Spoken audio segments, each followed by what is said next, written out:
বেগানা নারীর ড্যান্স, সাদা চামড়ার মাইয়া লোকের নাচ গান চোখ দ্বারাই বেশি দেখে। কি বলেন ঠিক কি ঠিক না?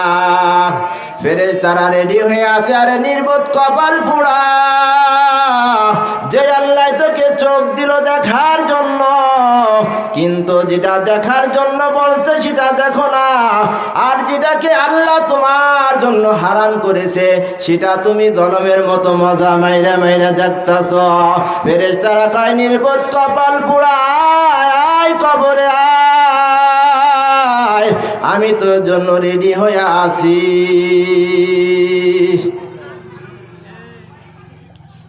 এজন্য এই অভ্যাসটা মুরব্বীদের না যুবক যুবতীদের বলেন। গান বাজনা ড্যান্স বেশি দেখে মুরব্বী না যুবকরা। ও যুবক, কোন আশায় তুমি দুনিয়ায় আনন্দ ফুর্তি করতেছো? তুমি কি মরবা না? কবরে যাইবা না? কবর কি মামবাড়ির দোহত্তরিনি? কবর কি তুমি চেনোনি? তোমার কোন জায়গা মৃত্যু হবে, তোমার কোন জায়গা কবর দেওয়া হবে, কোন জায়গায় তোমাকে কবর দেওয়া হবে তোমার জানা আসেনি? জানা আছে? তাহলে কোন সাহসে তুমি ঘর দিকে তাইলে নাই রে গান গাইতে গাইতে বাইরে হও? এই জবানটা দিল আমার মালিক কোরআন পড়ার জন্য, হাদিস পড়ার জন্য। জবানটা দিল মানুষের সাথে ভালো কথা বলার জন্য, কান দিল কোরআন হাদিসের কথা শ্রবণ করার জন্য, চোখ দিল কোরআনের পৃষ্ঠা খুলে খুলে পড়ার জন্য, পাও দিল ভালো কাজের দিকে আগানোর জন্য, জান্নাতের দিকে আগানোর জন্য। আল্লাহ ব্রেনটা দান করলো। এ আমার বান্দা, ভালো মন্দ বিভাগ বিবেচনা কইরা চল। দুনিয়ায় 50, 60, 70, 80 বছরের জিন্দেগি যদি বান্দা আমার হুকুম অনুযায়ী চালাও, আমার নবী সুন্নাত তরিকায় চালাও, দুনিয়ায়ও তোমার কল্যাণ, পরকালেও তোমার কল্যাণ। কি বলেন ঠিক কি ঠিক না? আল্লাহ কয় বান্দারে, তোরে আমার অ্যাক্সিডেন্ট লাগে না তোর সব বাক শক্তি বন্ধ কইরা দেওয়ার জন্য। এ বান্দা, আমি যদি মাথার একটা তারকে একটু লুজ কইরা দিই তুই পাগল হয়ে যাবি। এ বান্দা, তুই তোর মাকে চিনবি না, তুই তোর বাবাকে চিনবি না, তোর স্ত্রীকে চিনবি না, তোর ছেলে সন্তান চিনবি না। হে বান্দা, তোর শরীরে কাপড় আছে না নাই তাও তোর বিভাগ শক্তি থাকবে না, তুই উলঙ্গ হইয়া রাস্তা দিয়ে ঘুরে বেড়াবি। কিন্তু আমি আল্লাহ তোকে পাগল বানাই নাই, আমি আল্লাহ তোকে কত সুন্দর কইরা বানাইলাম। আমি তোকে জাহান্নামের ভিতরে ফেলাইয়া সাইজ করার জন্য না। এ বান্দা, আমি তোকে আদর করে মায়া কইরা মোহাব্বত কইরা বানাইলাম। হে বান্দা, আমার হুকুম মাইনা মাইনা আমার নবী তরিকায় চইলা চইলা জান্নাতে আসার জন্য। এ বান্দা, যদি তুই দুনিয়ার নাচ গান দেখিয়া দেখিয়া, ওই সাদা চামড়ার মেয়েদের টিকটক দেখিয়া দেখিয়া জাহান্নাম কামায়া আসো, আমি আল্লাহ তোমাকে জাহান্নাম দিতে বাধ্য হয়ে যাব। এই জন্য আল্লাহ কয় বান্দা, এটা তোমার হাতের কামাই, তুমি যেটা করবা আমি আল্লাহ সেটা দেওয়ার জন্য বাধ্য হয়ে যাব। আল্লাহ, এজন্য আমাদের কি করণীয় আর কি বর্জনীয়? আল্লাহ যে সমস্ত জিনিসগুলো আমাদের জন্য দেখার জন্য করার জন্য আদেশ করেছে ওইগুলোই আমাদের মানা। আর যে গুণের কথা বলছে বান্দা, এই গুণ তো দেখবা না, আর এইদিকে ফলো করা তোমাদের জন্য হারাম, এদিকে আমাদের তাকানো যাবে না। হযরত ইব্রাহিম আলাইহিস সালাম মনে মনে কল্পনা করতেছেন, মালাকুল মাউত আজরাইল আলাইহিস সালামকে যদি আমি পাইতাম, তার কাছ থেকে আমি একটা জিনিস দেখতাম। হঠাৎ করে দেখে হযরত আজরাইল আলাইহিস সালাম ইব্রাহিম আলাইহিস সালামের পাশ দিয়ে চলে যায়। যাওয়ার পর পয়গম্বর ইব্রাহিম আলাইহিস সালাম আজরাইল, আমার একটা মনে আশা, আমার একটা মনে চিন্তা চেতনা জাগলো। মালাকুল মউত কয়, পয়গম্বর কি আপনার এত আশা? কয় আমার আশাটা হলো আপনি যে বেঈমান, নাফরমান, বেনামাজি, সুদখোর, ঘুষখোর, চাঁদাবাজি অর্থাৎ নাফরমানের জান কোন সুরাত দইরা কবজ করেন, জান বাহির করেন, ওই আকৃতিরা ওই সুরাতটা আমার একটু দেখতে মনে চায়। এবার আজরাইল আলাইহিস সালাম বলেন, পয়গম্বর ওই সুরাত যদি আমি ধরি আপনি স্থির থাকতে পারবেন না, আপনি অজ্ঞান হয়ে জমিনে পড়ে যাবেন। আমার মালিক আমার আল্লাহ যদি ডাক দিয়া কয়, আজরাইল আমার পয়গম্বর ইব্রাহিমকে কেন তুমি অজ্ঞান করে জমিনে ফেলে রাখছো, আমি আজরাইল কি জবাব দিব? পয়গম্বর ইব্রাহিম আলাইহিস সালাম বলে, ভাই আজরাইল এই জবাব আপনার দিতে হবে না, এই জবাব আমি আমার মালিককে দিব। কয় তাই নাকি? এবার বলে, তাহলে আপনি ওই সূরাতটা দেখান যেই সূরাতটা দিয়া বেঈমানের জান কবজ করেন। এবার হযরত আজরাইল আলাইহিস সালাম ওই বেঈমানের জান যেই সূরাত ধরে কবজ করবেন ওই আকৃতি ধরিয়া একটা পাহাড়ের উপরে দাঁড়াইলেন। আর ওই পাহাড়ের উপরে দাঁড়ানোর পর পয়গম্বর ইব্রাহিম আলাইহিস সালাম ওই আজরাইল আলাইহিস সালামের দিকে তাকানোর সাথে সাথে অজ্ঞান হয়ে জমিনে পড়িয়া যায়। শুধু তাই নয় রে বাবা, ওই পাহাড়টা চুরমার হয়ে যায়, আর ওই পাহাড় দিকে শুধু ধোঁয়ার ধোঁয়া বাহির হয়।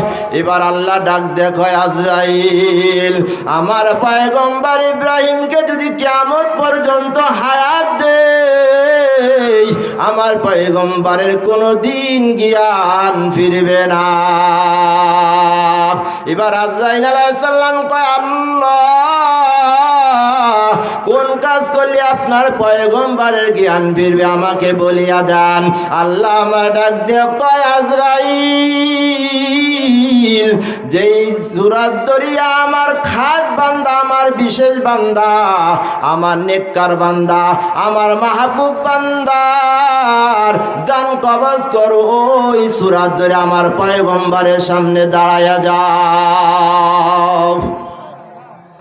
এবার হযরত আজরাইল আলাইহিস সালাম আল্লাহর খাস বান্দাদের দান যেই সূরাত ধরে কবজ করেন ওই আকৃতি ধরিয়া আমার পয়গম্বর ইব্রাহিম আলাইহিস সালামের সামনে দাঁড়ানোর সাথে সাথে তার হুঁশ ফিরে আইছে।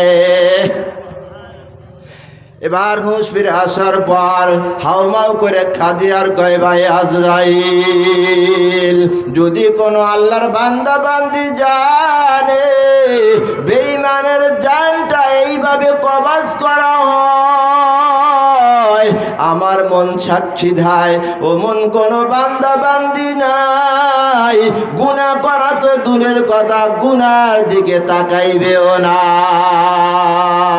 তারপরেও আমরা গুনাহ করি না, নেকির কাজ করি। বেশিরভাগ বেশি আমাদের দ্বারাই গুনার কাজ হয়, কি বলেন ঠিক কি ঠিক না? আমাদের দ্বারাই বেশিরভাগ বেশি গুনার কাজ হয়। কেন গুনার কাজ হয়? একটাই সমস্যাটা হলো আমার মালিককে আমি ভয় করি না, কি বলেন ঠিক কি ঠিক না? কয় যার দিলের ভিতর আমার মালিকের ভয়, আমার আল্লাহ কয় আইয়ুহাল্লাযীনা আমানুত্তাকুল্লাহ হাক্কা তুকাতিহি ওয়া লা তামুতুন্না ইল্লা ওয়া আনতুম মুসলিমুন। আমার আল্লাহ ডাক দিয়ে কয় বান্দা তোমরা যারা আমাকে মেনে নিয়েছো, আমার প্রতি যারা ঈমান এনেছো, আমি আল্লাহ আমাকে তোমরা ভয় করো, আমি আল্লাহ আমাকে তোমরা ভয় করো, ভয় করার মতো ভয় করো। কে বলে? আল্লাহ নিজেই বলতেছে বান্দা ভয় করলে শুধু হবে না, ভয় করার মতো ভয় করো। যখন তোমার সামনে গুনাহ আইসা যায়, যখন তুমি গুনার থেকে যদি বাঁচতে পারো, তাহলে আমি মাওলা আমাকে তুমি ভয় করলা। আর যদি মনে করো গুনার থেকে বাঁচতে পারলা না, তাহলে তুমি আমাকে ভয় করতেও পারলা না। আমি আল্লাহ তোমাদেরকে হুঁশিয়ারি দিয়ে দিলাম, ওয়ালা তামুতুন্না ইল্লা ওয়া আনতুম মুসলিমুন। বান্দারে, মুসলমান না হইয়া, ইমানদার না হইয়া মরিও না, কবরে আসিও না। কবর কিন্তু নির্জন একটা ঘর, কবর কিন্তু অপরিচিত ঘর, কবর কিন্তু সাপ বিচ্ছুর ঘর, কবর কিন্তু জাহান্নামের আগুনের কুণ্ডলী। ওই কবরে আসতে হইলে চিন্তা ভাবনা কইরা আসতে হবে। কি বলেন? ঠিক কি ঠিক না? দুনিয়ায় আনন্দ ফুর্তি কইরা যদি কবরে আসো, ওই কবরে দুর্ব্যবহার তুমি দেখতে পারবা। আর যদি আল্লাহকে তোমাকে বানায় আসতে পারো, আল্লাহকে তোমার প্রতি রাজি বানায় আসতে পারো, নবীকে তোমার প্রতি রাজি বানায় আসতে পারো, কবর বলে বান্দারে আমার চাইতে ভালো ব্যবহার তোমার সাথে আর কেউ করবে না। এজন্য দুনিয়ায় বাবা যে কোনো মুহূর্তে চলে যেতে হতে পারে, কিন্তু কি সামানা গুছাইলাম, কি আমল কইরা কবরের দিকে রওনা হইলাম। কি আমল করতেছি আমরা? বলতে পারেন হুজুর আমি তো নামাজ পড়ি, তাহাজ্জুদ পড়ি, আওবিন পড়ি, সকাল সন্ধ্যায় জিকির করি। বাবা আপনি নামাজ পড়তেছেন ঠিক আছে, আপনার পরিবার নামাজ পড়েনি, আপনার পরিবার নামাজ পড়তেছে ঠিক আছে, আপনার সন্তান নামাজ পড়েনি। আপনার সদস্যের মধ্যে, ফ্যামিলির মধ্যে যদি একটাও বেনামাজি থাকিয়া যায়, ওই বেনামাজির জন্য আপনার জাহান্নামে যাওয়া লাগতে পারে কি পারে না? এজন্য বাবা দিন শিক্ষা দেওয়া, কি দেওয়া? আগের দিন শিক্ষা দেওয়া, কোরআন সিনের ভিতরে ঢুকানো, হাদিস সিনের ভিতরে ঢুকানো, কোনটা হালাল কোনটা হারাম ওই সন্তানে সেটা বুঝবে। বলে হারামের দিকে আগাইলে জাহান্নামের দিকে আগানো হবে, আর যদি হালালের দিকে আগাই তাহলে জান্নাতের দিকে আগানো হবে। কি বলেন? ঠিক কি ঠিক না? আমরা জান্নাতের দিকে আগাইতে চাই না, জাহান্নামের দিকে আগাইতে চাই। জান্নাতের দিকে আগাইতে হলে আমাদের সন্তান আল্লাহ দিয়েছেন, এটা কি আমানত? কি বলেন? আমানত না কি বলেন?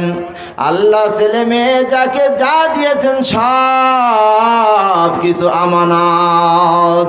আল্লাহকে আমাদের ময়দানে ডাক দিয়ে যদি ধরে আই ফেলায়, হে বান্দা আমি তোকে ছেলে দিলাম মেয়ে দিলাম, আমি কাউকে ছেলে দিলাম মেয়ে দিলাম না, আমি আবার কাউকে মেয়ে দিলাম ছেলে সন্তান দিলাম না, আবার কাউকে ছেলেও দিলাম মেয়েও দিলাম, আবার কাউকে কোনো সন্তানই দিলাম না, এরকম আছে না নাই? হে বান্দা তোকে সন্তান দিলাম, কিন্তু তুই সন্তানকে ইলমে দ্বীন শিক্ষা করাইছস নি। তখন কি বলবেন? বলতে পারে কি পারে না? সন্তানই তো বলবে আল্লাহ গুনাহ করার একমাত্র মাধ্যমই হলো আমার পিতা আমার মা। বলে কেন? তারা তো আমাকে দ্বীন বলতে শিক্ষা দেয় নাই। যদি দিলের ভিতরে দ্বীন থাকতো গুনাহ করতাম না, যতটুক তার থেকে বাড়াইয়ে বলবে। বিপদে পড়লে তখন কম বলবে না, বেশি বলবে। সব কুকর্ম করার মাধ্যম হলো আমার পিতা আমার মা। যা পুঁজি করছেন ওই পুঁজিতে আর জান্নাত কপালের নসিব হবে না। ওই সন্তানে মামলা দায়ের করে আপনাকে জান্নাত থেকে আপনাকে সহ জাহান্নামে সন্তান নিয়ে চলে যাবে। এজন্যই তো উলামায়ে কিরাম আপনাদেরকে বুঝায় যে সন্তানকে কোরআনের হাফেজ বানান, কারি বানান, আলেম বানান। এই সন্তান আপনার জন্য নাজাতের জন্য যথেষ্ট হয়ে যাবে। একটা সন্তান যদি কোরআনে হাফেজ হয়, আলেম হয়, ওই সন্তানের ওসিলা করে আল্লাহ তাআলা কিয়ামতের দিন আপনার আমলনামা ভারী বানাইয়া জান্নাতি মেহমান বানিয়ে দিবেন।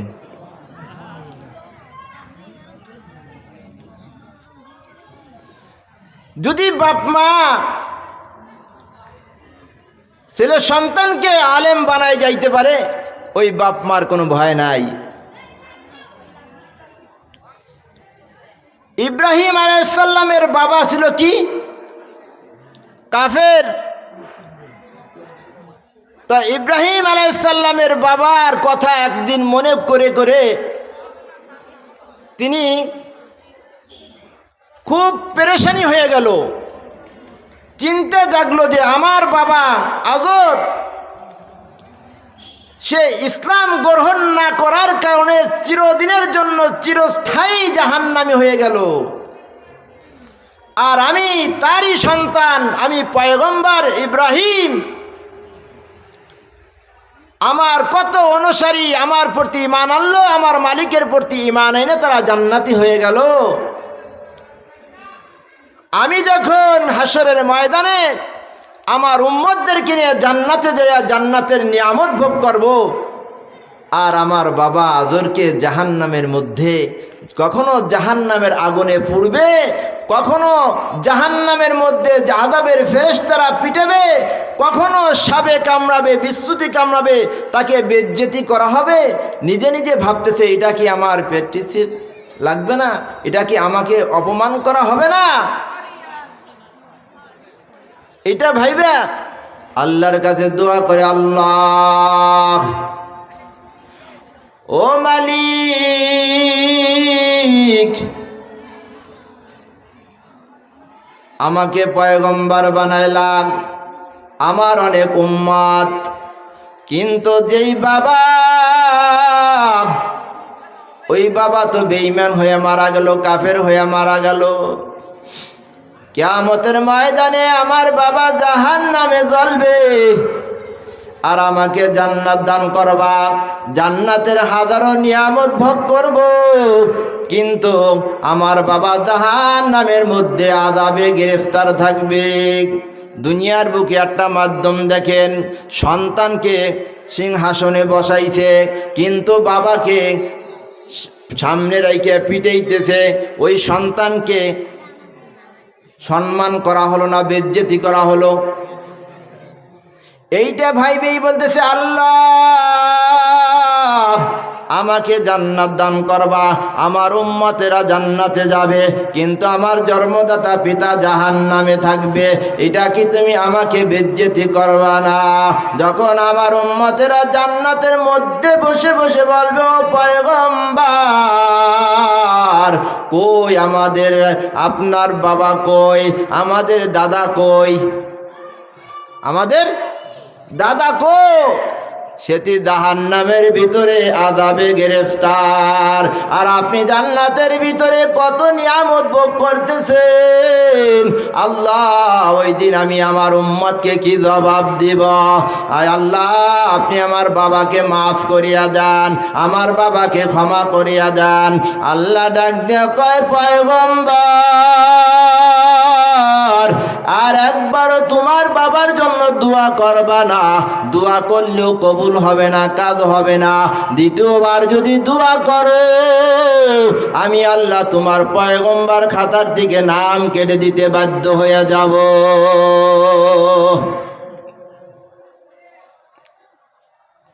এবার রব করলো আল্লাহ, তাহলে কি? এই কথার পরে বলল আল্লাহ, তাহলে কি আমার বাবা জাহান্নামে থাকবে, আমি জান্নাতে আমার উম্মত নিয়ে থাকবো, এটা কি আমার বেজ্জতি করা হবে না? আল্লাহ কয়, পয়গম্বর পয়গম্বর, আমি আল্লাহ তোমাকেও বেজ্জতি করব না, অপমান করব না, আর তোমার বাবাকেও জাহান্নাম থেকে বাঁচাইব না। এবার পয়গম্বর ইব্রাহিম আলাইহিস সালাম বলে, আল্লাহ একই সাথে দুইটি কাজ কিভাবে হয়? আল্লাহ কয়, আমি পারি না এমন কোন কাজ আসেনি। ইন্নাল্লাহ আলা কুল্লি শাইইন কাদির। আমি আল্লাহ, আমার কুদরতের বাহিরে কিছুই নাই, আমি আল্লাহ আমার শক্তির বাহিরে কিছুই নাই, সব কিছু আমার আয়ত্তের মধ্যে।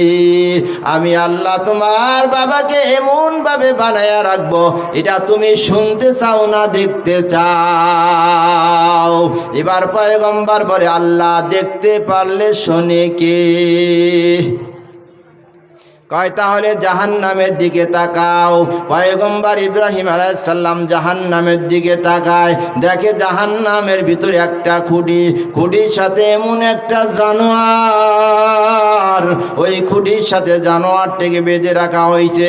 বোঝা যায় না ওটা গন্ডার না ওটা কি জানোয়ার, শুধু হাউ মাউ করে চিৎকার পড়তেছে। আর এই চিৎকারের আওয়াজ আল্লাহ ডাক দিয়ে কয়, পয়গম্বর কিছু দেখতে পাও নাকি? কয় আল্লাহ একটা খুঁটি দেখা যায়, খুঁটির সাথে একটা জানোয়ার বাঁধা, শুধু ওখান থেকে আওয়াজ আর আওয়াজ। কয় ও পয়গম্বর, এটাই তোমার বাবা আজর, এটাকে জাহান্নামের ভিতরে এমন একটা জানোয়ার বানায়া রাখবো, তোমার উম্মতেরা না শুধু কেউ তাকে চিনবে না, কিন্তু তার শুধু আযাব আর আযাব হতে থাকবে, তাকে চিনবেও না, এই জন্য তোমাকে অপমান করাও হবে না। এজন্য বাবারা, কবর কিন্তু সাংঘাতিক একটা জায়গা, যে কবরে ধরা খাবে, হাসরের ময়দানে ধরা খাবে, মিজানে ধরা খাবে, ফলসুরাতে ধরা খাবে, সব জায়গা ধরা খাইয়া যাবে, সব জায়গা ধরা খাইয়া যাবে। আমাদের চিন্তা হলো শুধু দুনিয়ার দুনিয়ার দুনিয়া, কি বলেন ঠিক কি ঠিক না? আমরা একজন আর একজনের সাথে দেখা হলে, বন্ধু কেমন আছেন, বাড়ির সবাই আছে কেমন, কয় পোলা কয় মেয়ে আপনাকে দান করছে আল্লাহ, কয়জন ইটালি গ্রিস আছে, বিভিন্ন রাষ্ট্রে আছে, ব্যবসা বাণিজ্য কীভাবে চলতেছে, আমরা এই কথা জিজ্ঞাসা করি না? সাহাবারা জিজ্ঞাসা করতো, আসসালামু আলাইকুম ওয়া রাহমাতুল্লাহ, কেমন আছেন ভাইজান? ফজরের নামাজ জামাতে হইছে, বাসার সবাই নামাজ পড়ছে, হ্যাঁ, এই হলো তাদের জিজ্ঞাসা ছিল। আর আমাদের সব ব্যতিক্রম। ব্যবসা ভালো হইতেছে ভাইজান, পোলা কি বাহিরে আছে না দেশেই, কি বলেন, এইগুলো জিজ্ঞাসা করে না? কয়নি আজ পর্যন্ত শুনছেন যে আপনার পোলা নামাজ পড়ছে, বন্ধু নামাজ পড়ছেনি? জিজ্ঞেসে কেউ কি? বিপরীত কি না? ব্যবসা কেমন চলতেছে? আলহামদুলিল্লাহ ভালো ভালো ভালো। আর একটু কমালি না, জুত নাই, সুবিধা না, না শুক্রিয়া, হ্যাঁ সুবিধা না, আগের মতো বেচা কেনা হয় না। এই না শুক্রিয়া করতে করতে করতে ব্যবসা চাঙ্গি হয়ে গেছে। তা আল্লাহর নবী মুহাম্মদুর রাসূলুল্লাহ সাল্লাল্লাহু আলাইহি ওয়াসাল্লাম সাহাবা আজমানদেরকে নিয়ে এরকম আলোচনা করতেছেন।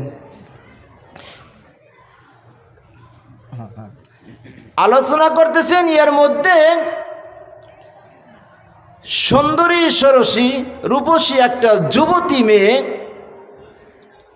পায়ে হেঁটে হেঁটে এসে আল্লাহর নবীর কাছে আসছেন। তখন পর্দার আয়াত নাজিল হয় নাই, পর্দার আয়াত নাজিল হওয়ার আগের ঘটনা। তাই পায়ে হেঁটে হেঁটে আসছে। আল্লাহ তাআলা অনেক সুন্দর আকৃতি দিয়ে চমৎকারভাবে বানাইছে, এত সুন্দরী সরসী রমণী। পাশে আইসা বসে, আল্লাহ রসুল বলতেছে কিছু বলবা? তখন বলতেছে হুজুর বলার জন্যই তো আসছি। তাই কি বলবা বলো? বলতেছেন হুজুর আমার বাবা নাই, মা নাই, ভাই নাই, আপন বলতে কেউ নাই। আপনি তো জানেন আমার বাবা জিহাদের ময়দানে যে শহীদ হয়ে গেছে। হুজুর আমি বিবাহর উপযুক্ত, কিন্তু অনেক ছেলেরা আসে আমাকে দেখিয়া যায়, যখন শোনে আমার বাবা নাই, আমার মা নাই, আমার ভাই নাই, আপন বলতে কেউ নাই, তখন আমার বিবাহের প্রস্তাব ভেঙে যায়। হুজুর আমি বিবাহর উপযুক্ত হয়েছি, আমাকে বিবাহ করাইয়া দেন, আমাকে বিবাহ করাইয়া দেন। হুজুর বলতেছেন তোমার কোনো নির্ধারিত কোনো জিনিস আসেনি না, ছেলে একটা হইলেই হবে?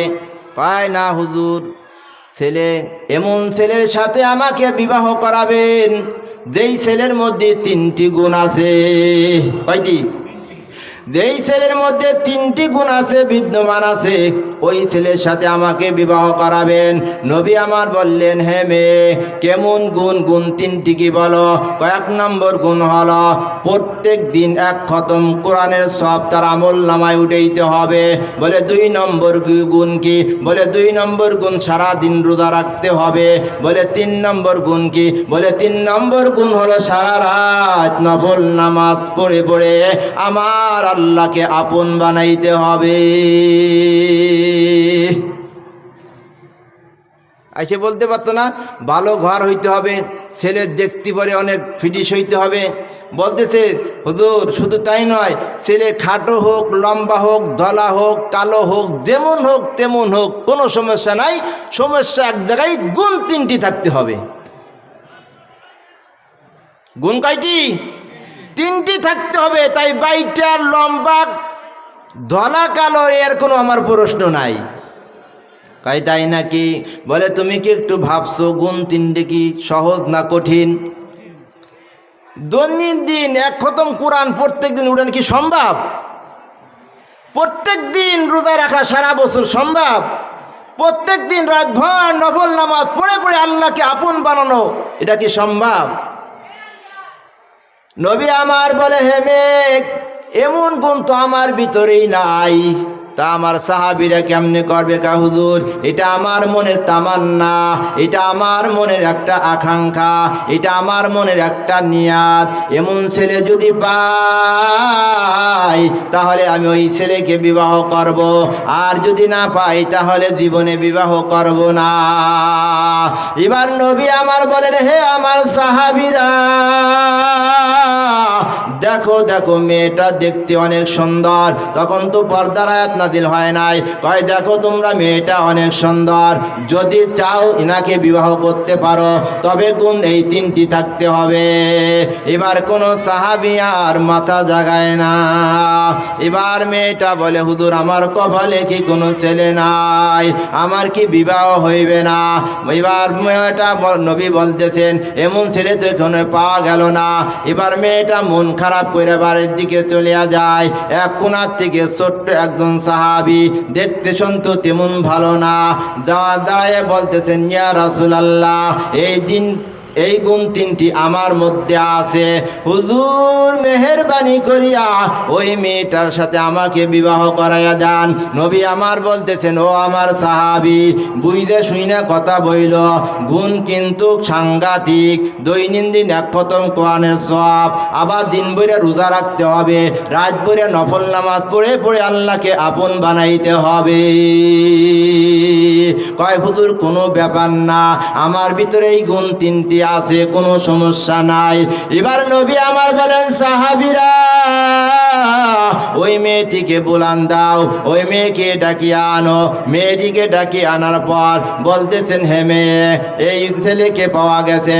বলে তাই নাকি? ইয়া রাসূলুল্লাহ দেরি না করিয়া আপনি আমার অভিভাবক হয়ে যান, আপনি আমার গার্জিয়ান হয়ে যান, কারণ আমার তো গার্জিয়ান কেউ নাই। এবার নবী বলতেছেন, ও মেয়ে এখানে অনেক সাহাবী আছে, ইনাদেরকে বাদ দিয়ে আমাকেই তুমি গার্জিয়ান বানাইলা। কয় নবী গো আমার মনে বড় আশা, আমার অভিভাবকটা আপনি হবেন। এবার নবী অভিভাবক হইয়া ওই ছেলের সাথে ওই মেয়ের সাথে বিবাহ হয়ে গেল। বিবাহ হয়ে যাওয়ার পর বাসর ঘর হয়ে গেল। বাসর ঘর হয়ে যাওয়ার পর একদিন, 2 দিন, 3 দিন, 1 সপ্তাহ, 2 সপ্তাহ, 1 মাস, 2 মাস, 3 মাস, মতান্তরে 4 মাস অতিবাহিত হয়ে যাওয়ার পর ওই মেয়েটা দেখতেছেন 4 মাসের মধ্যে একদিনও এই গুণ 3টি তার ভিতরে পায় নাই। 4 মাসের মধ্যে একদিন ওই গুণ 3টি তার ভিতরে পায় নাই। এবার মেয়েটা বড় লজ্জিত হইয়া নবীর কাছে আসিয়া বলতেছেন, ইয়া রাসূলুল্লাহ, কেমন ছেলের কাছে আমাকে বিবাহ দিলেন, বইলা দিলেন আপনি গুণ 3টি তার মধ্যে আছে, একটা গুণও 4 মাসের মধ্যে আমি তার ভিতরে পাইলাম না। এবার নবী আমার বলেন, হে মেয়ে, যাও তোমার স্বামীকে নিয়ে আসো, তোমার স্বামীকে নিয়ে আসো। একার মুখের কথা শুনে বিচার করা যায় না। এবার মেয়েটা বাড়িতে যাইয়া তার স্বামীকে নিয়ে আসলেন। আইসে বলতেছেন, স্বামী আমার, চলো নবীর দরবারে যাব। বলে কেন? কয়, হা, আমাদের মধ্যে একটু ভেজাল ঢুকে গেছে, এই ভেজালটা সংশোধন করার জন্য। এবার ওই মেয়ের কথা শুনিয়া তার স্বামীও নবীদের কাছে আসলো। আসার পরে নবী আমার জিজ্ঞাসা করলো, ও সাহাবী, তোমার স্ত্রী তোমার ব্যাপারে অভিযোগ দিল, তুমি নাকি গুণ 3টির একটি গুণ 4 মাসের মধ্যে আদায় করো নাই। নবী বলতেছেন, এই গুণ কেন তুমি আদায় করো নাই? তুমি আমার কাছে ওয়াদা দিয়ে গেলা। কয়, ইয়া রাসূলুল্লাহ, একদিনও গুণ 3টি আমার দিকে ছোটে নাই। বলে, নবী গো, বাসর ঘরেও আমি এই গুণ 3টি আদায় করেছি। এবার তার স্ত্রী বলতেছেন, ইয়া রাসূলুল্লাহ, আপনার সামনেও মিথ্যা কথা বলতেছে, বাসর ঘর তো দূরের কথা, এই 4 মাসের মধ্যে একদিনও গুণ 3টি আমি আদায় করা দেখি নাই। এবার নবী আমার বলেন, ও সাহাবী, কেমনে তুমি আদায় করলা? কয়, হুজুর, আমি আদায় করছি। বলে এবার তার স্ত্রী বলতেছে, হুজুর, দিন বইরা খাই, তালি রোজা হয়নি, নফল রোজা কি খাইয়ে খাইয়ে করা যায়নি? দিনের ভিতরে 4 বার 5 বার খায়, আর ইশারে নামাজ পড়ে ঘুমায়, ফজরের নামাজে জামাতে পড়ে, দিনের বেলায় কোরআন শরীফ পড়া আমি কখনো দেখি না, তাহলে গুণ কেমনে আদায় করে? এবার বলতেছেন, এ সাহাবী, সত্য কথা কও, মিথ্যা বলিও না। কয়, ইয়া রাসূলুল্লাহ, এই গুণ 3টি আমি আদায় করি। এক কথাই কও? কয়, হুজুর, আমার স্ত্রী যা বলছে সত্য বলছে, আমি যা বলছি তাও সত্য বলছি। কি ভেজাল? আমার বিবি যা বলছে সত্য কথা বলছে, আমি যা বলছি সব সত্য বলছি। এবার মেয়েকে আদায় করে না, এটাও সত্য, আর হে বলছে আমি আদায় করছি, এটাও সত্য। নবী কয়, এত সময় সিঙ্গেল বিপদে ছিলাম, ও সাহাবী, এখন তুই ডবল বিপদে ফেলাইয়া দিলা। কি হয়েছে খুইলা বলো, বুঝে বলো, কেমনে তুমি আদায় করো? এবার সাহাবী বলে, ইয়া রাসূলুল্লাহ, বাসর ঘরেও আমি এই 3টি গুণ আমি আদায় করছি, আমল করছি। নবী গো, কয়, কেমনে আদায় করছো? বুঝে কও। কয়, ইয়া রাসূলুল্লাহ, আপনি কোনোদিন মিথ্যা বলেননি। কয়, না, মিথ্যা বলি না। আপনি কাউকে ধোঁকা দেননি? বলে, না, আমি কাউকে ধোঁকাও দেই না। কয়, তাহলে আপনি একদিন বলেছিলেন, যদি কোনো আল্লাহর গোলাম একবার সূরা ইখলাস পাঠ করে, কয়বার? যদি কোন আল্লাহর গোলাম একবার সূরা ইখলাস পাঠ করে, আল্লাহ পাক রব্বুল আলামিন তার আমলনামায় 10 পারার কোরআনের সওয়াব উঠিয়ে দেয়। ইয়া রাসূলুল্লাহ, আপনি বলেছেন যদি কোন আল্লাহর গোলাম 2 বার পাঠ করে 20 পারা কোরআনের সওয়াব তার আমলনামায় উঠিয়া যায়। যদি কেউ 3 বার পাঠ করে তার আমলনামায় 30 পারা কোরআনের সওয়াব উঠিয়া যায়। ইয়া রাসূলুল্লাহ, 3 বার নয়, আমি শত বার সূরা ইখলাসের আমল করি। ইয়া রাসূলুল্লাহ, শুধু তাই নয়, আপনি বলেছেন যদি কেউ সূরা ইয়াসিন একবার তিলাওয়াত করে আল্লাহ পাক রব্বুল আলামিন তার আমলনামায় 10 খতম কোরআনের সওয়াব উঠাইয়া দেয়। ইয়া রাসূলুল্লাহ, আপনি যেই দিন বলেছেন ওই দিন থেকে আর আমি এই আমল বাদ দেই না। একবার না, দুইবার নয়, সূরা ইয়াসিন কয়েকবার তিলাওয়াত করি। যদি আমি 10 বার তিলাওয়াত করি, একবার তিলাওয়াতের বিনিময়ে যদি 10 খতম কোরআনের সওয়াব হয়, 10 বার যদি পড়ি তাহলে কয় খতম কোরআনের সওয়াব হয়? কয় নবী গো, আমি তো এইভাবে আমল করতেছি। এবার কয় নবী, মেয়ে ভাই নবী আপনি বলছেন? কয় হ্যাঁ আমি বলছি। কয় নবী তাহলে আমার স্বামীর ব্রেন দি বিশাল, এদি এক বুকেট বড় উকিল, এদি ব্রেনটে মার দিছে, এটা তো বাসর ঘরেও আদায় করা যায়। কোথায়? এদি বাসর ঘরেও আদায় করা যায়। কয় হুজুর এটা বুঝতে পাইলাম, কিন্তু জলমের খাওয়া খায়, তাহলে রোজা রাখে কেমনে? খায়া খায়া কি রোজা রাখা যায়নি? নবী আমার বলে, ও সাহাবী, তাই জম্মের খাওয়া খাও, তা রোজা হয় কেমনে? খাইলে আবার রোজা হয়নি? আপনিই তো বলছেন। আমি কি বললাম? আপনি বলেছেন পবিত্র মাহে রমজানে রোজা রাখার পর যদি কোনো আল্লাহর গোলাম শাওয়াল মাসে 6টি রোজা রাখে, কোন মাসে? শাওয়াল মাসে 6টি রোজা রাখে, তাহলে আল্লাহ পাক রব্বুল আলামিন রমজানের রোজার 32টি গুনাহ মাফ করিয়া আরো অগ্রিম 1 বছর নফল রোজার সব তার আমলনামায় উঠাইয়া দেয়। ইয়া রাসূলুল্লাহ, এবছর আমি রমজানের রোজা রাখছি, শাওয়াল মাসে 6টি রোজা রাখছি, আমি কি বলদ নাকি? আমি কে দিয়ে সারা বছর না খাইতে লাভ কি? 6 রোজা দিয়া 1 বছরের কামান কামাইয়া নিছি। এখন বউ নিয়া ফুর্তি করবো, যা ইচ্ছা তাই করবো, রোজা রাখার দরকার নাই। এবার সাহাবীর বিবি বলে, নবী গো আপনি এই কথা বলছেননি? কয় হ্যাঁ বলছি। কয় আমার স্বামী তো বিশাল ব্রেন দিয়ে দি অল্প সময় অনেক কামায়। কয় ইয়া রাসূলুল্লাহ, 2টি বুঝতে পাইলাম, কিন্তু ইশারের নামাজ জামাতে পড়ে, আবার ফজরের নামাজ জামাতে পড়ে, তাহাজ্জুদ তো পড়ে না, 2 রাকাত নফল নামাজও পড়ে না, তা কেমনে কামায়?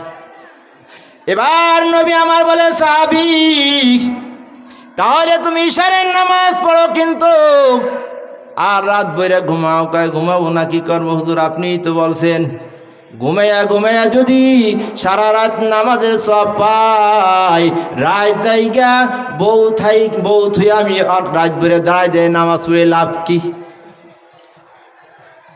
রাত বইরে শীতের মধ্যে দাঁড়াই থেকে লাভ কি? ল্যাব গরম করি। কয় কেমনে?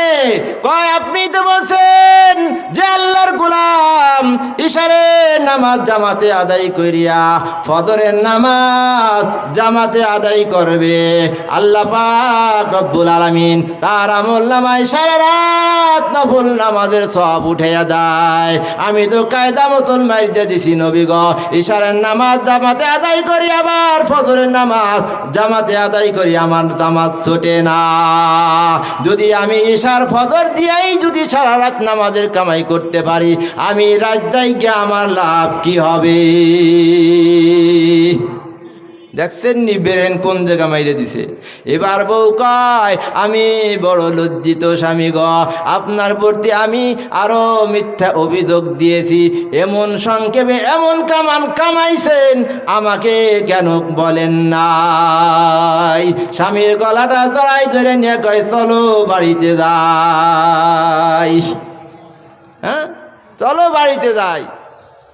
হামাগো মাইয়ারা বলে কি, আরে ছেলে কি চুল কাটে কেমন, গাড়ি বাড়ি আসেনি, টাকা পয়সা আছে, টাকা না থাকলে ওই ছেলের কাছে যাব না। কপাল পোড়া, আরে দুনিয়ার টাকা দিয়ে কি করতে হবে রে?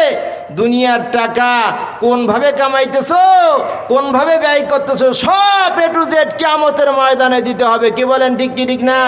জান্নাতে যেতে হলে আমার আল্লাহ বলে, বান্দা জান্নাতে যেতে হলে জান্নাত আমি দুনিয়ার থেকেই বিক্রি করে দিব। কোথার থেকে বলেন? দুনিয়ার থেকে আমি আমার বান্দা বান্দির কাছে জান্নাত বিক্রি করে দিব। বলেন, বলতে পারেন হুজুর এর কোন ডকুমেন্ট দলিল আছে নাকি? আল্লাহ কাই মাওলানা জানায় দাও, কোরআনের আয়াত দিয়ে দলিল দিয়ে দাও। ইন্নাল্লাহা আশতারা মিনাল মুমিনিনা আনফুসাহুম ওয়া আমওয়ালাহুম বিআন্না লাহুমুল জান্নাহ। আল্লাহ কয়, বান্দারে দুইটি জিনিসের বিনিময় আমি আল্লাহ দুনিয়া থেকে জান্নাত বিক্রি করে দিলাম। যে কিনবা কেন, আর যে কিনবা না কেনার দরকার নাই। জান্নাত কিনাই বান্দা, জান্নাত কিনাই। জান্নাত কিনতে রাজি আছি? হ্যাঁ, সবাই হাত উঁচু করে দেখান তো, আমি জান্নাত কিনে বাড়ি যাব। হ্যাঁ, জান্নাত কিনতে রাজি আছেন তো? তাহলে প্রস্তুতি থাকেন। তাহলে জান্নাত এখান থেকে বিক্রি করা হবে আল্লাহর কোরআনের আয়াত অনুযায়ী। হাত নামান। হযরত দাউদ আলাইহিস সালামের নাম শুনছেন না? দাউদ আলাইহিস সালাম একদিন মুনাজাত করতেছেন, আল্লাহর কাছে দোয়া করতেছেন, আল্লাহ আপনার বান্দা বান্দির নেকি কিয়ামতের দিন যেই পালায় ওজন করবেন, মাপবেন, ওই পালাটা আমাকে একটু দেখান। মিজানের পাল্লা দেখতে চাই। মিজানের পাল্লা কত বড় শুনবেন? জানেন কি ওই কত বড়? আপনাদের এই জেলার মতো, পিরোজপুর জেলার মতো। হ্যাঁ, এই পিরোজপুর যত আনি জায়গা ততখানি মতো, এই বাংলাদেশের এরিয়া যত ততখানি, সারা পৃথিবীর মতো। কত বড় জানবেন তো, শুনবেন তো? তাহলে দাউদ আলাইহিস সালাম আল্লাহর কাছে মোনাজাত করতেছেন, দোয়া করতেছেন, আল্লাহ আমাকে একটু দেখাও। মনে বড় তামান্না, যেই পাল্লায় আপনার বান্দা বান্দির নেকি আর গুনাহ এগুলো ওজন কমে, পাল্লাটা আমার একটু দেখতে মনে চায়। আল্লাহ ডাক দেখায়, পয়গম্বর দুনিয়ার এই চক্ষু দিয়ে এই মিজানের পাল্লা দেখা সম্ভব নয়।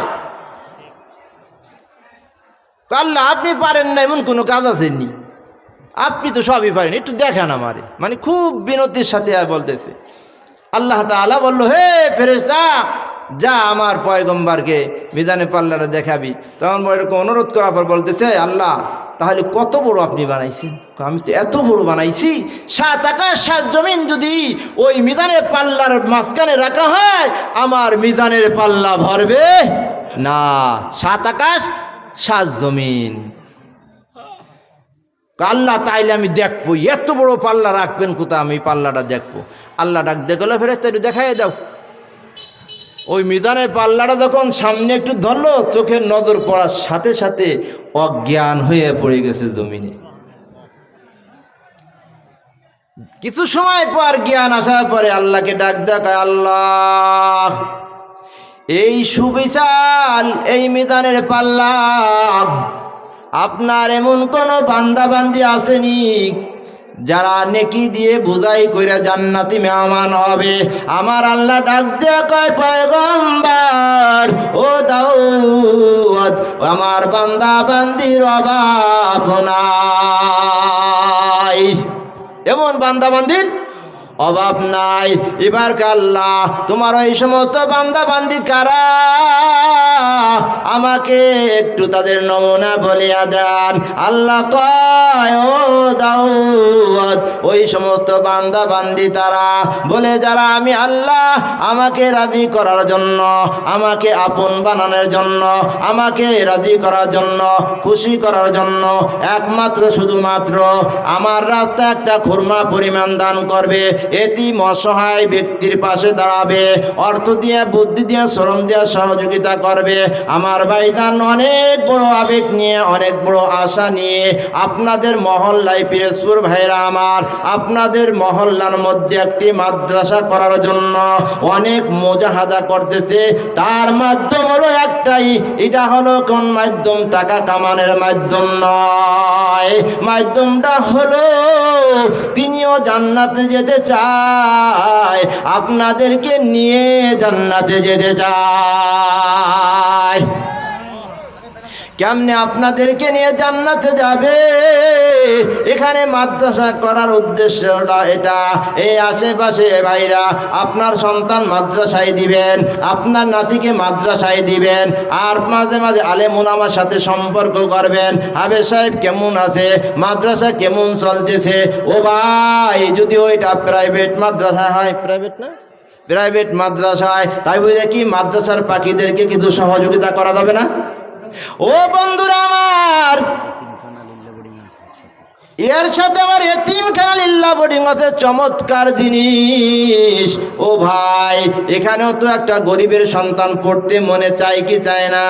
এই সন্তানদের জন্য যদি আপনি এক বস্তা চাউল দিতে পারেন, এই ছাত্রদের জন্য যদি 5,000 টাকাও দিতে পারেন, এই টাকাটা হবে কি, ইন্নাল্লাহ হাশতারা মিনাল মুমিনিনা আনফুসাহুম ওয়া আমওয়ালাহুম বিআন্না লাহুমুল জান্নাহ।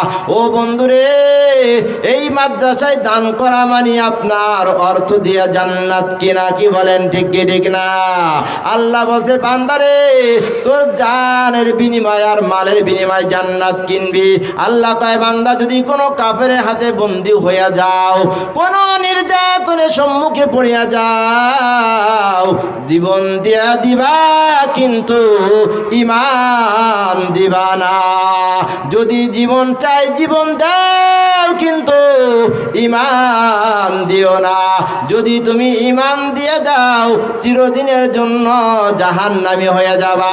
আর যদি তুমি জান দিয়ে দাও, আর এই জীবনটা তুমি এমন পাইয়া যাইবা, জান্নাতি হয়ে যাইবা। এখন যদি বলতে পারেন, হুজুর মাদ্রাসার জন্য আমি জীবন দিয়ে দিব, লাভ হবে নি? মাদ্রাসার জন্য জীবন চাইছে না অর্থ চাইছে? কোন আল্লাহর বান্দা আছেন, আমার মা নাই, আমার বাবা নাই, ওই মা বাবা কবরে কোন হালাতে কোন অবস্থায় আছে জানি না রে ভাই, জানি না ওই কবরের মধ্যে কোন অবস্থায় আছে। সন্তান গুনার কারণে মা বাবার কবরের ভিতরে আযাব হয়, সন্তান আমল করার কারণে মা বাবার কবরের ভিতরে জান্নাতের বিছানা হয়। আমি আমার মার জন্য, ওই গর্ভধারিণী মার জন্য আমি 10,000 টাকা মাদ্রাসায় এতিমখানায় দিব। কোন আল্লাহর বান্দা আছেন, হাতটা উঁচু করে দেখান। আমার আল্লাহ কোন আল্লাহর বান্দাকে কবুল করবে জানি না। কোন আল্লাহর বান্দা আছেন, আমার মায়ের জন্য, আমার বাবার জন্য 5,000, 5,000, 10,000 টাকা দিব। আল্লাহ, আপনি আপনার বান্দাদেরকে কবুল করিয়া নেন। বলেন, আমার মা বাবার জন্য 10,000 টাকা দিব। এ বাবা, সাধারণ আজকে একটু জ্বর হইলো 2, 4, 5,000 টাকা চলে যায়। এতগুলো পরীক্ষা নিরীক্ষা ডাক্তারে দেয় অনার্থক, তারপরে পরীক্ষা নিরীক্ষা করার পর কয় 5,000 টাকা বিল হয়েছে। আল্লাহ এই বিল থেকে আপনাকে হেফাজত করবে। বলেন, আমি 10,000 টাকা আমার মা বাবার আত্মার মাগফিরাতের জন্য দিব, আমার পরিবার পরিজন সুখে সংসার করার জন্য দিব। বলেন বলেন বাবা, এখানে আল্লাহ অর্থ চাইছে। কে জান্নাত কিনবেন? ওয়াদা করলেন যে জান্নাত কিনে বাড়ি যাব। জান্নাত কিনে বাড়ি যান, জান্নাত নিয়ে বাড়ি যান। বলেন, আমি আমার মা বাবার জন্য 10,000 টাকা দেব। নাই, মা বাবার দরদ নাই। এখন যদি একটা অ্যাক্সিডেন্ট হয়, অসুস্থ হয়, হাসপাতালে নেওয়া লাগবে নি? হাসপাতালে গেলি টাকা, কি বলেন? একটু বলেন, 10,000 কি বেশি হয়ে যায়? হ্যাঁ, পরে দেন, আস্তে আস্তে দিন। মাদ্রাসা তখন হয়েছে, আস্তে আস্তে দিন, 2-3 কিস্তিতে দিন। বলেন, আচ্ছা 5,000 টাকা করে বলেন, তাই 5,000 টাকা, এটা বেশি কিছু না। বলেন, আমার মার জন্য 5,000, বাবার জন্য মার জন্য মিলে 5,000 টাকা দিলাম। 5,000 টাকা বলেন, বলেন 5,000 টাকা। এ বাবা, আপনার এই টাকাটা পাইয়া মাদ্রাসা লিল্লাহ বোর্ডিং এতিমখানা ছাত্রদেরকে খাওয়ানো হবে, আর তারা কোরআন পড়বে। এ বাবা দেখেন, এতটুক ছোট ছোট ছেলেরা মাদ্রাসায় পড়বে, আর আপনারা তো নাক ডেকে ঘুমান। রাত 3টা বাজে, যখন 4টা যখন বাজে, এরা উঠিয়া উঠিয়া ওযু করিয়া ঠান্ডা পানি দিয়া তাহাজ্জুদে নামাজ পড়ে দোয়া করে, আল্লাহ তোমার যে সমস্ত বান্দারা আমাদের জন্য সহযোগিতা সহযোগিতা করলো। আল্লাহ তোমার এই সমস্ত বান্দাদেরকে মাফ করিয়া দাও, তার মা বাবা দাদা দাদি যারা কবরে চলে গেছে জান্নাতবাসী বানাইয়া দাও। ও বাবা, আপনি ঘুমাইতেছেন আর আপনার এই টাকা দান করা খাওন খেয়ে তারা আল্লাহর কাছে দোয়া করতেছে। বলেন বলেন আমার মা বাবার জন্য 5,000 টাকা মাদ্রাসায় দান করব, বলেন 5,000 টাকা বেশি কিছু না বাবা, বলেন আপনি এখন দিবেন জান্নাতে গাছ হবে, জান্নাতে বাড়ি হবে।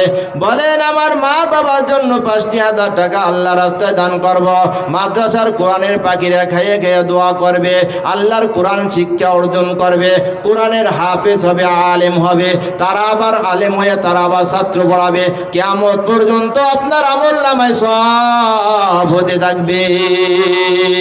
বলেন আমি 5,000 টাকা দিব, মা বাবার জন্য কি দরদ লাগে না? ও পিরোজপুরের মুসলমান ভাইরা আমার, আপনাদের কি মা বাবার জন্য দরদ লাগে না? লাগে দরদ, কিন্তু টাকা দেব না। হ্যাঁ, দরদ লাগে না এমন কোনো লোক নাই। 5,000 টাকা কত হইলে পারবেন কোন তো? কত হইলে সুবিধা হয়? কি মিস হয়ে যাবে নাকি? হুজুর ওয়া শুনতে শুনতে শহীদ হয়ে যাবো, টাকা দেবো না, এমন নাকি? 2,000 টাকা হইলে হবে? বলেন দি 2,000 টাকা করে। আলহামদুলিল্লাহ। ভাইজানের নাম কি? শাহাবুর হোসেন আকন। মোহাম্মদ শাহাবুর আকন ভাই মাদ্রাসার জন্য 2,000 টাকা দান করলো। ভাইয়ের দানকে আল্লাহ তুমি কবুল করো। আয় আল্লাহ, দানের ওসিলা করে তার দানে মালে বরকত দান করিয়া দাও, সংসার থেকে অভাব অনটন বালা মুসিবত দূর করিয়া দাও, পরিবার পরিজন আল্লাহ সুখে সংসার করা তৌফিক দিয়ে দাও। আয় আল্লাহ, ভাইয়ের আপনজন দ্বারা কবরে চলে গেছে, আয় আল্লাহ এই এখনই তাদের কবরে আযাব আপনি মাফ করিয়া দেন, কবরকে আপনি জান্নাতের গোলদার বানাইয়া দেন। বলেন একদম বলেন, তাতে বলেন 2,000 টাকা, 2,000 টাকা লিখে বলেন। হুজুর নাম লিখতেছে। বলেন আর একজন বলেন, বলেন ভাই 2,000 টাকা বেশি নেরে ভাই, দেন টাকা দিবেন, কাজে লাগবে। আপনার টাকা খেয়ে খেয়ে তারা কুরআন পড়বে, হাদিস পড়বে, আমল করবে, সওয়াব পাইবেন ভাই। বলেন 2,000 টাকা, 2,000 টাকা দ্রুত বলেন 2,000 টাকা। বলেন বাবা, বলেন কত টাকা কত দিকে চলিয়া যায়, কত টাকা কত দিকে চলে যাচ্ছে? বলেন বলেন 2,000 টাকা, 2,000 টাকা। বলেন দান করলে ধন কমে না রে বাবা, আল্লাহরও বাড়াইয়া দেয়, 10 গুণ দান করিয়া দেয়। দান সৎকার মাধ্যমে আল্লাহ বিপদ আপদ থেকে হেফাজত করে, দান সৎকার মাধ্যমে আল্লাহ দুর্ঘটনা অ্যাক্সিডেন্ট থেকে হেফাজত করে। বাবা বলেন আমি 2,000 টাকা দেব, বলেন দ্রুত।